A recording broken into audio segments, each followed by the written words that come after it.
Faly miarabantsika tsirairay avy indray tratra ity alatsinainy maraina fa 10 ny volana Desambra ity manoana fahasoavan'ny tompo aminao izay manaraka tsy tapaka ny fandraisana ny ten'Andriamanitra anio.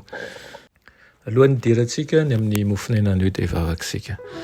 I Andriamanitra tsara andrisan-danitra, tolotrainao ny dera ny laza ny atsa sy ny voninahitra. Sotranao izay fa mbola nomenao an'izao tombontsoa lehibe izao indray dia ny andraisana ny teninao.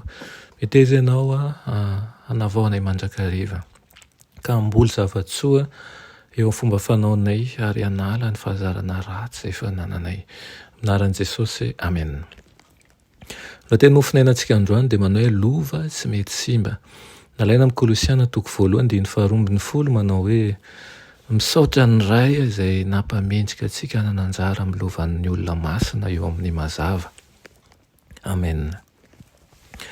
Efa voaloha ny onitra. Ka azontsika tao ny manatona an'Andriamanitra sy mahazo ny fiainana mandrakizay amin'ny alalan'ny fiainam-pankatoavana. Mahonena ny mahita ny olombelona manosom-potanana n'ilay lova mandrakizay ka miaina ho an'ny fahafinaretan'ny avinavina, miaina ao anatin'ny fahafinaretan'ny fitiavan-tena ary ny fisehosehoana ka mamery ny fitahiana izay mety ho tanànany amin'izao fiainana izao sy amin'ny fiainana ho avy. Mety tiditra ao an-dapan'ny lanitra izy ireo ary sitraka tahaka ny Kristy ny fifandraisana amin'ireo anjelan'ny lanitra sy ireo zanak'Andriamanitra. Na izany aza dia ahavariana fa tsy ho tiany ny hakanton'ny lanitra. Manolo tena ity ireo mihiny ilay zanan'ilay tokana ho mpamonjy azy ilay mpamorona an'izao rehetra izao tahaka ny itiavan'ny zanany. Nomeny olona ny fahazavana sy ny mpanjakan'ny lanitra ary nomeny niaraka aminy ihany koa ny harenan'ny lanitra rehetra. Nampanantena zavatra be dia be ho antsika izy ho an'ny fiainana ho avy kanefa manolotra fanomezana mendrika ny andriana koa ho an'izao fiainana izao.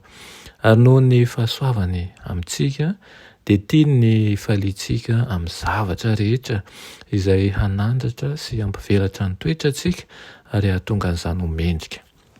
Fikasany ny hanomana antsika ho amin'ilay lapan'ny lanitra any ambony.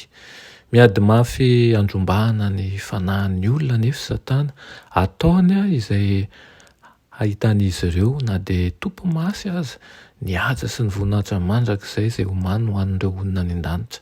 Sakanany izy ireo tsy ahita mialohan'ny fanandramana izay maneho sahady ny fahasambarana any an-danitra. Ireo izay manaiky an'i Kristy mpamonjy ny tenany kosa dia manana ny teny fikasana momba an'izao fiainana izao sy ilay fiainana ho avy. Ny mpianatry Kristy tsy ho mpiainana indrindra dia mety ho tonga pon'ny lanitra, mpandova an'Andriamanitra amin'ilay lova tsy mety loha, tsy mety levina.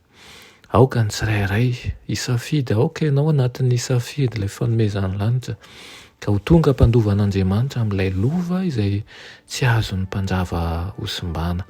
Dia ilay tontolo tsy manam-pahataperana aza misafidy amin'izao tontolo izao fa fideo ilay lova tsara kokoa, faingana ary miezah hanatratra an'ilay marika azahoana ny lokan'ny fiantsonanao ao amin'i Kristy Jesosy. Amen. Andriamanitra tsara indrindra-danitra mbola velom-pisaoranao izahay amin'izany fitiavanao izay tsy manam-paharoa izany. Misaotra indrindra ray izay manosika na ihany koa mba hanatratra ny fenitra izay tadiavinao. Misaotranao ihany koa izay manasa anay mba hibanjina anao hatrany. Ampio izay amin'ny alalan'ny fanahinao masina mba hitombo fitiavana, hitombo fanetretena, hanana faharita-tsaina bebe kokoa hatrany ka hatakatra ny tianao ambara ary hay hisafidy isanandro isanandro ny lalana izay omenao anay. Aminaran'i Jesosy. Amen.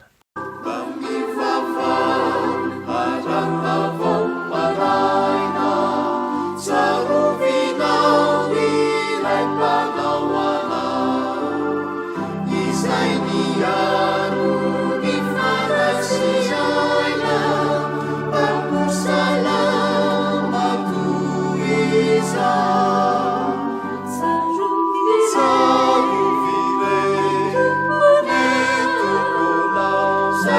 miaro